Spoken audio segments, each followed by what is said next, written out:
It's been over a week since the tragic death of Renee Good in Minneapolis. I know some people have an opinion on that one way or the other. If you watched last week's video, you know my opinion, or if you follow me on X, I've definitely given my opinion out there. I don't think she should have been killed. But at the same time, yes, she was blocking the road. That is a traffic violation. Last time I checked, traffic violations aren't punishable by death. And no, I don't think she was trying to run over the ICE agent. One camera angle clearly shows the tire turning right. And from the video, from the phone, directly from that agent in question, before he puts down the phone to shoot her, it's clear she's turning the wheel to the right. She wasn't trying to run him over. She was not a domestic terrorist. So that's just my opinion about it. Now, other people can disagree, but I'm just going by what I saw with my own eyes from all these different video angles. And there's also debate about whether or not she actually hit them. There's one angle where some people are like, well, it looks obvious that she hit him. And then there's other angles where it doesn't look like he was hit. What we do know is that the ICE agent in question walked away from that incident after calling her a quote unquote fucking bitch. We know about that. But he walked away from the incident, got in his car, and fled the scene. And then there were photos later on in the afternoon back at his house where him and other ICE agents were quickly grabbing things out of his house in order to flee and to go into hiding along with his wife and children. So we know that it appears that he was fine at the time. However, the administration did come out with a statement, or at least CBS News, which has very little credibility these days. So CBS said this 10 hours ago at the recording of this video. Breaking: ICE agent who fatally shot Renee Good on January 7th in Minneapolis, Jonathan Ross, suffered internal bleeding to the torso following the incident, according to two U.S. officials briefed on his medical condition. Are you serious? Where is the medical records? Where is the photos? Where is the proof that this happened at the hospital? I want to see proof. I think we have a right to know when a federal officer has allegedly went to the hospital for internal bleeding, that they provide some physical proof, not by two of U.S. officials that were briefed on the medical condition. I think there should be sworn testimonies from the doctor that treated him, the nurses, even if they want to keep those names redacted, that's fine. But, medical charts and maybe some photos. And by the way, internal bleeding can be as simple as a bruise. If you get bruised, that causes a small degree of internal bleeding. And maybe she did hit him, but her intention wasn't to run him over and kill him. She was trying to flee the scene, especially since one of those agents ran up to her door yelling, and then you hear at first, move, move, move. So she's getting mixed orders here. And one of the dudes is trying to open her door, being all aggro. So it was just a series of unfortunate events that led to her tragic death. Now, I do not think that Ross deserves immunity, and none of the agents that are doing questionable things either. But at the same time, I don't think that ICE needs to be abolished. And I do think that even John Ross deserves a day in court. He deserves, to have his case put before a jury and for the jury to decide his fate. But unfortunately, at the moment, it seems like the federal government's trying to stop that from ever happening due to quote unquote immunity, which I, take serious issue with. And the sad reality is CBS has become propaganda for the Trump administration. And it's funny because, for the longest time, Trump called CBS and other news outlets fake news. Yet I feel like every day CBS is putting out something else that feels like fake news, propaganda for Trump, along with Fox News, unfortunately, with a few exceptions. But we scroll down here to these incidences that I posted on X. This U.S. citizen was on her way to a doctor's appointment. By the way, she's disabled. She was in the wrong place at the wrong time. She gets surrounded by all these agents. All these agents. I mean, look how many of these agents there are. This one dude's trying to step up for her. Obviously, he's outnumbered. And look at the way they're treating her. Another prime example of lack of proper training when it comes to dealing with U.S. citizens. This is unacceptable in America.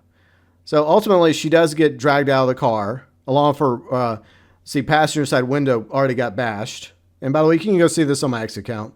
Link below in the description section. But ICE agents don't have jurisdiction when it comes to U.S. citizens. That's been proven time and time again. So I feel like this was wrong. This is something you only see in a police state with guys in masks dragging this poor woman out of this car. Her crime, wrong place at the wrong time. Then you have this other incident of this nurse. Once again, I guess she was in the wrong place at the wrong time as well. She's even screaming, "I'm a U.S. citizen." It's like, what are these assholes doing? It's pretty clear that they lack proper training. And the Department of Secretary Noem and Bovino, the commander of ICE, should both be held responsible for this. And in my opinion, Noem deserves to be fired, and so does Bovino. Now, if we go over here to Jessica Tarloff, who obviously a lot of people on Fox don't exactly like because she's also a moderate. She had some things to say. I'm going to leave this link below in the description section. It's a good video, except for the part where she gets interrupted, but what else is new? Where she talks about how ICE needs reform. And this is something I talked about last week, and I want to discuss a little bit further in my own opinion. And, some of the things I say probably feel like they're echoing what she's saying, but it's just common sense things that should happen. But once again, I'll leave that video link below in the description section if you want to go watch it yourself. Now, like I said, I do not believe that ICE should be abolished. I think that there is purpose to ICE, especially when it comes to illegals, especially the more dangerous ones, and that should be top priority. Above everything else, top priority is the terrorists, the extremists, the cartel members, gang members from other countries, foreign agents, individuals that are here illegally, that are extremely dangerous, that are here for criminal activities, are here to carry out future acts of terrorism or attacks against the United States, or spying against the United States, or something against the United States. That should be priority number one of individuals that ICE needs to be going after, getting them, arresting them, and hauling them away, and getting them the hell out of the country. Because I get the feeling that there's still a lot of those elements still floating around the 50 states, most likely. But it does seem like they go after lower hanging fruit. Those that came here illegally as well, but they're not necessarily dangerous by comparison. Nowhere near as dangerous as some of the others I mentioned. They just came here trying to make a better life for themselves. Yes, they should have done it legally. But at the same time, I still believe that the legal processes for becoming a U.S. citizen, the pathway to citizenship, needs some serious improvement. I think that's pretty obvious. And like we talked about a week ago, like workers' permits or visas or something, even if it means them, here for 6 months and then they have to go home for 6 months, especially during the growing season or whenever they're needed, fine. But I don't like the idea of targeting these individuals. And unfortunately, over the past week, I've seen video after video, and I just cited a couple examples, and there's others out there, of U.S. citizens being targeted wrongfully by ICE. I think there was like a kid that worked in Target that was targeted. There was a few other examples as well.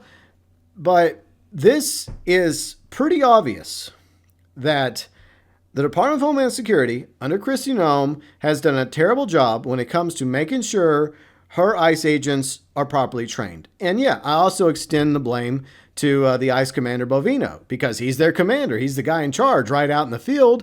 So a general wants to make sure his or her troops are properly trained and not committing war crimes, because at the end of the day, if they are, then guess who gets held responsible?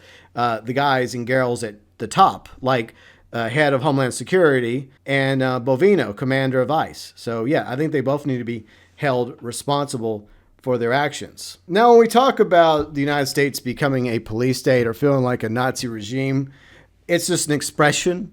I thought that we would never end up getting to that point when people would accuse Trump of being a Nazi, like his vice president a few years ago before he was his vice president, to, everyday citizens, right? Saying, oh, Trump's acting like Hitler and our government's acting like a bunch of Nazis. But then a few days ago, we started seeing some very interesting slogans start to pop up from the government. particularly various administrations, like, oh, the Department of Homeland Security under Kristi Noem. One of ours, all of yours, which is a Nazi slogan. It's historical. You can go look it up. And here's another one from the United States Department of Labor. One homeland, one people, one heritage. Loosely translated to another popular Nazi slogan during the time of Nazi Germany. So that's two examples right there of former Nazi slogans reworked a little bit, retranslated from German to English, and used by today's government in the United States. Now, admittedly, this one might be a little bit of a stretch because, some fonts are cool, some fonts are not cool. And if we didn't have the other two examples, right, if we didn't have ICE acting like police state thugs, then you could forgive the font because they're quoting a scripture from the Bible. Blessed are the peacemakers, for they shall be called the sons of God, Matthew 5:9. I believe that's something Jesus said, and a lot of Christians in America don't exactly follow the teachings of Christ. Maybe you should read the Bible, specifically the gospel. I'm just saying. But yeah, on the surface, okay, blessed are the peacemakers. That's great. I'm all about peace and keeping the peace. And I understand the old Roman expression, if you want peace, you have to prepare for war. Or like Theodore Roosevelt once said, speak softly, yet carry a big stick. I get it. But this font is very similar to fonts that were used by a lot of pro-Nazi groups, neo-Nazis. And I believe it probably harkens back to some literature from the times of Nazi Germany. So it's very interesting of all the fonts that the social media person in charge of all this, if there's one or several of them, are using several things that feel like something out of 1930s, 1940s Germany. And that's something that my grandfather and many other people's grandfathers and grandmothers fought against. We fought against the Axis powers. We fought against the Nazis. We fought against Nazism and fascism, not for it to end up here. So I have a serious issue of all this. So let's talk about what I think should be done to reform ICE. Because like I mentioned a moment ago, there are definitely dangerous elements in our country that are here illegally that need to be dealt with. And that should be priority number one. That should be like the only thing that ICE needs to worry about. When it comes to everything underneath it, like we talked about earlier, illegals coming here just trying to make a better life for themselves, then we can cross that bridge later. Once all the dangerous elements and the extremists and the rogue agents and the terrorists and the cartel gang members are all removed that are here illegally, then we can address that other issue. So what do I think ICE needs to do? It's pretty obvious. If you go by local police training in your local town or city, they have to go through a lot more training than one of these ICE officers, which I think was like 45, 47 days.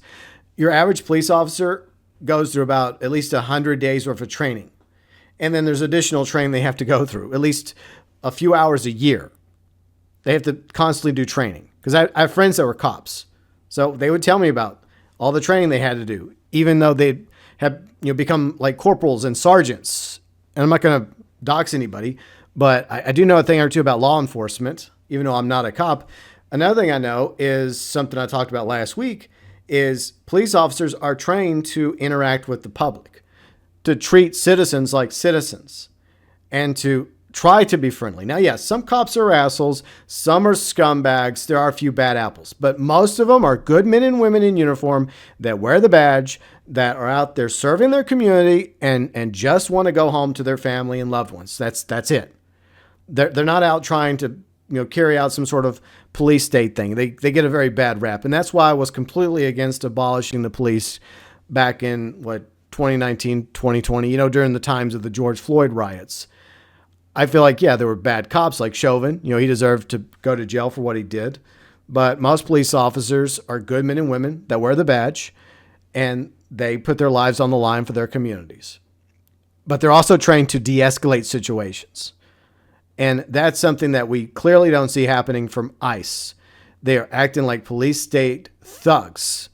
And that's not their purpose. They're not even supposed to deal with U.S. citizens. They're not supposed to have jurisdiction over U.S. citizens. And furthermore, Ross shouldn't even have been in front of that police car. Another thing that woman's car, right? Her Honda Pilot. Like, that's something that police are also trained is if somebody is in the driver's seat of a car that's operational, don't get in front of it, because there's a very real possibility that person may try to run you over. You're putting yourself in danger by doing that, which is something Ross clearly did. He should not have been in front of her car to begin with. And once again, I'm going to say this. I do not believe it was her intention to run him over, harm, or kill him. So that's another issue I once again have with Noam, the president, the vice president, everybody in this government that falsely called the late Renee Good a domestic terrorist. Even if she did manage to somehow barely hit Ross, that still doesn't justify calling her a domestic terrorist, because it wasn't her intent to terrorize. We have had prime examples of people in vehicles intentionally running over and killing a whole bunch of people. Yeah, that's domestic terrorism. Okay, that's terrorism in my opinion, but not Renee Good. Like I said, at the very least, she should have been written a ticket, or the police should have been called. And somebody was telling me in the comment section of the last video about immigration that, the Minneapolis police are not exactly working with ICE. Gee, I wonder why. It's because ICE is acting like this, and they've probably been given orders not to interact with ICE because they're afraid of something going bad between ICE and the police. But this situation, yeah, the police should have been called. And I do think that the police departments should be interacting to some degree with ICE, especially when dealing with U.S. citizens, because once again, that is not their jurisdiction. And they need to learn to treat people with respect, especially innocent citizens that are just trying to get from point B to work, whether you're a nurse or you're going to a doctor's appointment and you just happen to be at the wrong place at the wrong time. You do not deserve to be harassed. You do not deserve to have your passenger window broken. You do not deserve to be dragged out of your car and treated this way. And there's been some other horrific stories as well that have come out regarding ICE. So yeah, I think that they need more training, clearly. And those that are responsible for these police state tactics that have terrified, harassed, and harmed, and maybe even killed some U.S. citizens, I do think they should be held accountable, because nobody is supposed to be above the law in this country. It doesn't matter if you're me, a common tax-paying, law-abiding citizen voter. I'm not above the law. Okay? No one else should be above the law either. It doesn't matter if you're just a regular citizen, or you're a politician, or a police officer, or a soldier, or the president of the United States, or an ICE agent, or the Secretary of Homeland Security, Kristi Noem, or the ICE commander, Bovino. None of us are supposed to be above the law. Either the law counts for all of us, or none of us. That's the way I've always seen it. We have to have law and order in this country. We have to have a court system. We have to have justice. We have to have freedom and liberty. And I feel like the way ICE has been acting is what you would see in a police state in Nazi Germany. And that's why they're being called the Gestapo. And in other countries too that have police states, past and present. I don't think that ICE should be abolished, but I do think that the ICE agents that have been committing these unconstitutional acts should be dealt with. They should be investigated properly. And if it goes against them, then at the very least, they should be fired, because they clearly can't do their job properly. But it's more than that. It's not just on the ICE agents. You have to take it up to the top of the individuals in charge. The ICE commander, and above him, Kristi Noem, the head of the Department of Homeland Security. And yeah, I agree with Congress, the members of Congress that are drawing up articles of impeachment against her. I don't know if it's going to go anywhere, but I do believe in accountability and responsibility. And clearly, the heads of the Department of Homeland Security, the ICE commander, have failed these ICE agents by not having them properly trained. 47 days for an ICE agent compared to 100 plus days for a police officer. That is ridiculous. That is insane. And yeah, there are some protesters. I will say this. There are some protesters that have been agitators that have caused problems. It's going to happen, unfortunately. And if they block the road, the Waltz governor's office, they already said not to block roads. It's already been stated, and I agree. Anybody that blocks a road, should be arrested. They shouldn't be killed, But yeah, they should be arrested. Stay on the side of the road. Be civil.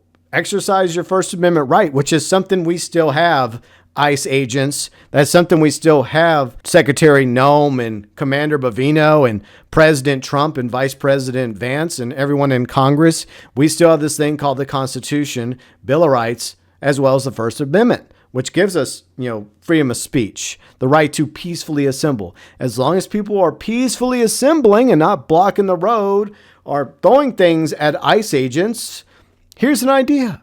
Leave them alone. Let them protest, because that's something we have a right to do. And there's plenty of times I'll see people protesting things that I disagree with. But you know what? They have a right to protest it, just like I have a right to say what I'm saying right now. Because all I want is accountability and responsibility and reform when it comes to our ICE agents. I do not want to see them abolished, because they have served a purpose in the past, and I still believe they can serve a purpose going forward. But there's a right way to do it that follows the rule of law and the Constitution while respecting U.S. citizens. By the way, the taxpayers that pay the taxes, that vote in local, state, and federal elections. And if it wasn't for us, ICE agents wouldn't have paychecks. Just got to bear that in mind, because that's the way it's supposed to be. We're the real boss. Not our representatives in the House, not our senators, not the president, even though he thinks he's the boss of everything right now. We, the people of the United States of America, are the boss. So, yeah, I think that they definitely need a lot more training.